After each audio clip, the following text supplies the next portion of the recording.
Welcome back to the channel, everybody. I am Mick Alphanim. Hope everybody's doing well out there today. Did you eat breakfast? What did you eat? Did you exercise? Hey, wait, before we get to exercise, make sure you're drinking some water. I know you guys like, Alphanim, you sound like my dad, like my mom. Hey, man, listen, we're kind of a YouTube family here, so I'm just making sure everybody's okay, all right? So I was putting together my Algorand video, okay, and I had to pause putting together my Algorand video. I'll probably release that tomorrow morning. It's going to take me a little longer to do that one because I have to go through a whole bunch of central bank videos. They did another information dump. They like to do that. They really do. I don't understand that. Everything all at once. So I have to go through those videos, and once I'm done watching those videos, I'll be able to produce another Algorand video.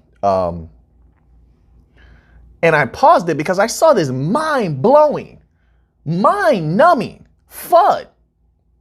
Remember the other day, people were praising XRP. All of a sudden, everybody loved XRP. We're back today with more FUD from one of the most notorious FUD sites ever. Now, I'm not going to say the name of this place. I don't want to send you over there. It's a cesspool. But anybody who's been on Webull knows this site is notorious, right, for putting out negativity. And when I first saw the headline, it caught my eye. So I said, let me read the article, right? So the title is 3 cryptos to sell no matter what in Q2. No matter what, you sell them. Okay, I'm like, well, wow, that's pretty powerful. Let me see. Let me see what crypto they're trashing, right? So I'm reading this list. And up first is Flocky Inu. I don't even know what a Flocky Inu is. It says it's a meme token. Sounds like it. All right. I don't know anything about it. It's not a utility coin. It's not a bank coin. It's not a finance coin. It's not VeChain. Let me slide VeChain in there. It's just a pure utility enterprise coin. So I don't care, right? So I'm like, whatever. BitTorrent. Don't care about that whatsoever at all. So I'm like, all right. Nothing I care about. Maybe they're doing well. I don't know. Until we get to number 3. Number 3. This is where I'm going to start to put information on the screen for you guys. All right. So I need to provide you with factual proof. It says Ripple. What? XRP. What? What did you just say? I'm going to start putting up some facts for you as to, and that's not the part that really got me. It's not. Let's go here. It has Ripple XRP. Let's look at their reasoning. Their reasoning is what really stood out to me. See, I hate when somebody's a liar, right? I hate when somebody doesn't do their research and then comes out and tries to sway the people based on ignorance. I abhor ignorance. I hate ignorance. You understand? Let's just scroll down. I want to just expose this little bit here that they put here. All right, let's keep going. Just give me one moment. Bear with me. I'm doing this live on the spot. Right here. This is how I know they didn't do their research, or maybe somebody paid them off to say this. This is RippleNet, a leading global payments platform, is often confused with XRP. All right, I get that you're saying that because they're decentralized. They don't necessarily have that connection. Ripple's just using XRP. I get it. RippleNet, that's not the part. RippleNet has gained incredible traction in the past few years and used XRP in bridging currencies for its on-demand liquidity offering. Now, this makes the next part confusing. It isn't compelled in using the crypto, but it hopes to increase adoption. What? It isn't compelled in using the crypto. It's not compelled. So XRP literally being at the crux of everything, the hub of everything that the XRPL does, is not compelling to Ripple to use the XRPL, which is their product, right? So XRapid, they're not compelled to use XRapid, which I believe is that their liquidity offering, right? With XRP or XCurrent, they're not compelled to use that because XRP is at the heart of all of that, right? Then on top of that, I'm gonna start putting up the little informational post. There was a 2-page document we covered in a video on here, which is no longer available on Ripple.com because they just retooled Ripple.com. But if you do a search for a Ripple, what was this? Let's see here. Like if you do a search, it says like for like Ripple XRP liquidity or on-demand liquidity, you're going to see a 2-page document pop up on Ripple.com. On that 2-page document that we covered on this channel, so people have the screenshots and they were able to download that document, it literally tells you, literally from Ripple.com, literally tells you XRP is used for banks to pool their money into as the liquidity offering. XRP is the liquidity. Why? They're not compelled to use their greatest tool? Are you insane? This is where the money is coming from. If they don't have XRP, they have nothing. If they don't have XRP, Ripple will have nothing. They're not compelled to use their greatest weapon, their greatest tool. On-demand liquidity is patented. You just, let me tell you, let me just confirm. I think you said that, right? You didn't say it's patented. You just said, and used XRP in bridging currencies for its on-demand liquidity offering. Let's not confuse it. You should have said it's patented on-demand liquidity offering. You know what that means? The fact that they have the patent for on-demand liquidity, that means they are compelled to use it. There's a reason they patented it. Now, what's at the heart of on-demand liquidity? XRP. But even though I provided the documents from Ripple.com, and you can look that up for yourself, let's go here. Okay, I'm going to provide a bevy of information to just crush this FUD. Just crush it into the ground. Just rip his head straight off his shoulders. We don't need to play around with these individuals. Now, this is a good article here from crypto.news. Okay, they did a fantastic article here.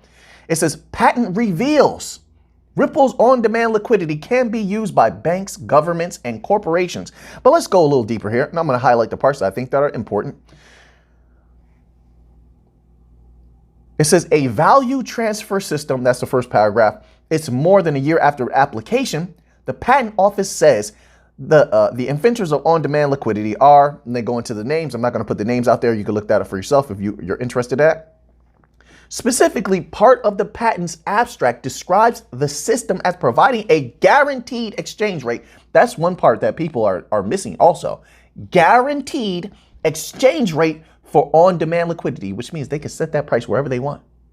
Once they have enough liquidity, they can dictate, not set, but dictate where that price goes.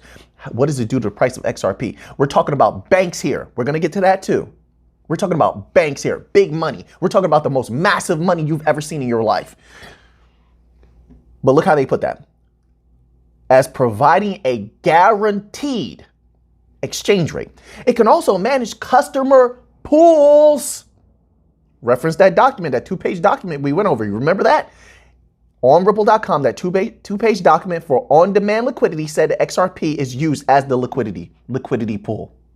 Everybody pools their money together into XRP. That is the liquidity pool. That's the liquidity offering for the banks. Let's continue on here. But it can also manage customers' pools and slippage balances. That's another thing. See, slippage. So slippage happens when there's a fluctuation in price. They're trying to stabilize that price. The question is, with XRP, if you're dealing with banks, where do you stabilize that price? It has to be high for them to be able to have interbank payments where the minimum is $400,000 average. And at some of the heights, millions of dollars per transaction for interbank payments. All right. So where do they stabilize that price? That's a good thing for people to be thinking about. It says, and slippage balances in digital wallets to adjust digital currency transfer amounts to align them with the guaranteed exchange rate. Let's keep going. This is one of the best articles I've ever read on on-demand liquidity that wasn't written by Ripple itself. On-demand liquidity, useful for banks, governments, corporations, and NGOs. This is the next part. On-demand liquidity is Ripple Inc.'s creation that enables partnering bank or financial service providers to transfer funds cheaply and instantaneously across jurisdictions using the XRP coin. XRP coin. XRP. Let me read that again. So just for the fudsters, even though I know either you're paid to say that kind of stuff or you're just trying to get a rise out of people. Maybe that's what it is. You're trying to generate some traffic. I don't know. That's possible. I've seen people do this even on YouTube where they hate on XRP and you can tell they know that what they're saying is not correct or true. You have literal documents, proof. They can be researched and read from Ripple itself. The patent can be read, right? Anyway, you can see the partnerships. Even Amazon verifies a large portion of their partnerships on Amazon Web Services. We've showed you that also. So you can't deny that they have they have the best partnerships in crypto right now. The most potent when we're talking about money. They have more banks than anybody. Let's continue on here. It says, okay, so jurisdictions using the XRP coin. The on-demand liquidity is a tool built on top of the X-Current message system that is open source and is part of RippleNet suite.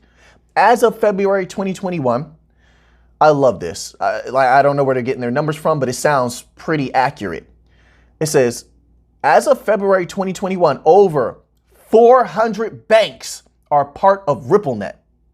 I know they have hundreds of banks. I've seen so many banks. And like I said, you can go to, I think Statista.com. They have some of the banks like they do for FIS. AWS, Amazon Web Services, has a list with some of the banks on there. So you can scoop up the names of the banks. It's just going to take a little bit of work.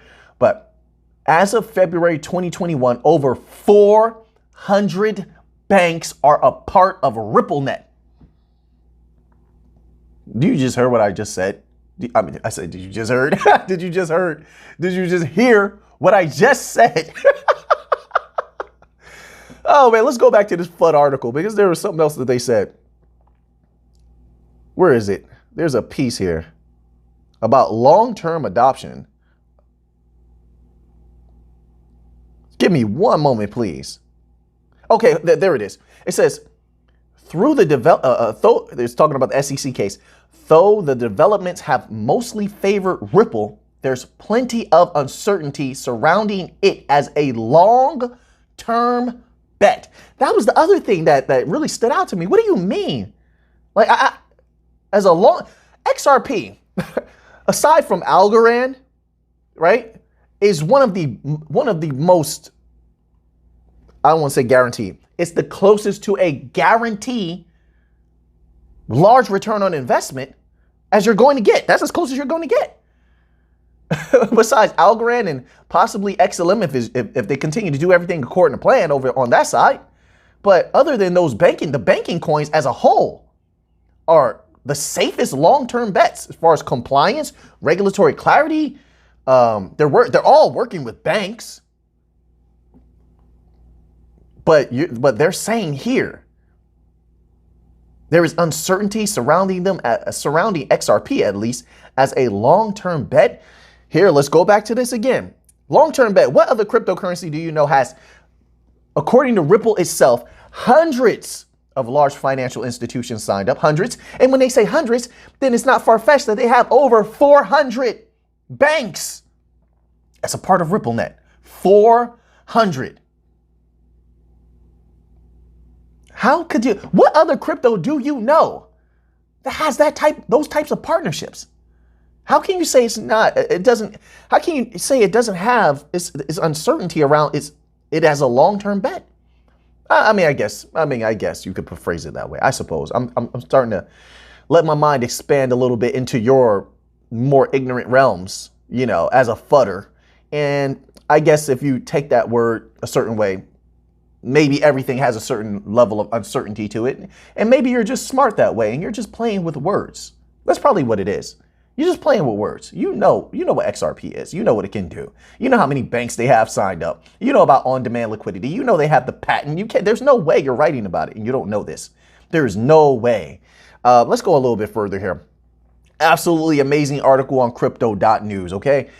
However, according to the on-demand liquidity patent now assigned to Ripple Labs Inc., the system can transmit anything of value beyond currencies. The XRPL enables real-time gross settlement of other digital currencies, stocks, bonds, securities, and much more. Okay, so XRP is the liquidity.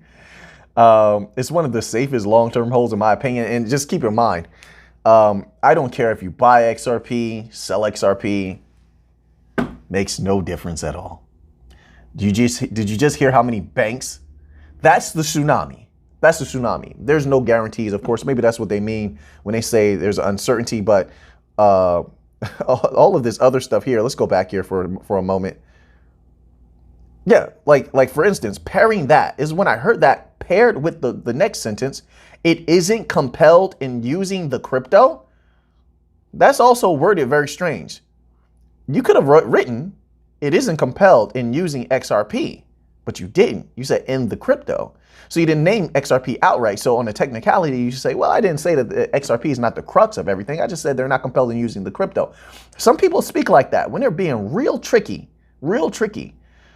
So anyway, they are compelled to use XRP. It's at the crux of everything that everything that they're offering, unless they want small money and they want to go out of business. Like XRP is what's bringing all the banks in. XRP is the liquidity. XRP is the crux of the XRPL.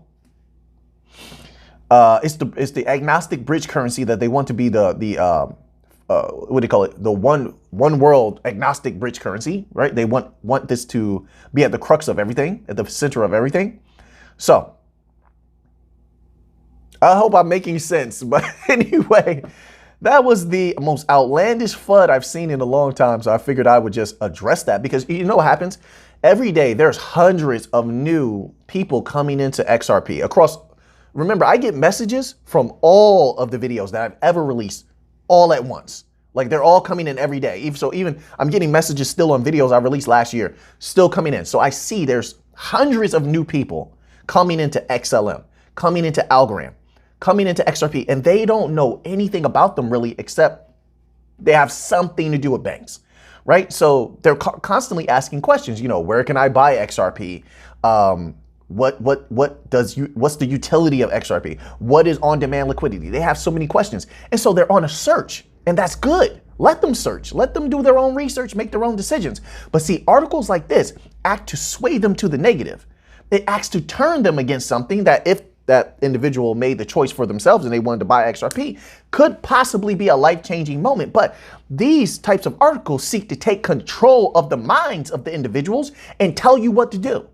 No, do your own research and you make your own decisions so you can be comfortable with your choices later, and there's nobody trying to pull you down. Understand that a lot of individuals who work in these industries and they write articles and sometimes even make videos, they are paid to say certain things. Money moves people a lot of times, especially people that are hungry for money. You know, that's what they live for. That's what they move for. They're easily moved by a bag of money. So be careful who you listen to. Always do your own research. You know, I share research that I do. Whatever you decide on your own, that's up to you what you decide to do. That's why my outro is, now that you have that information, what are you going to do with it? I know what I'm going to do with it. So until next time, let's get to the money.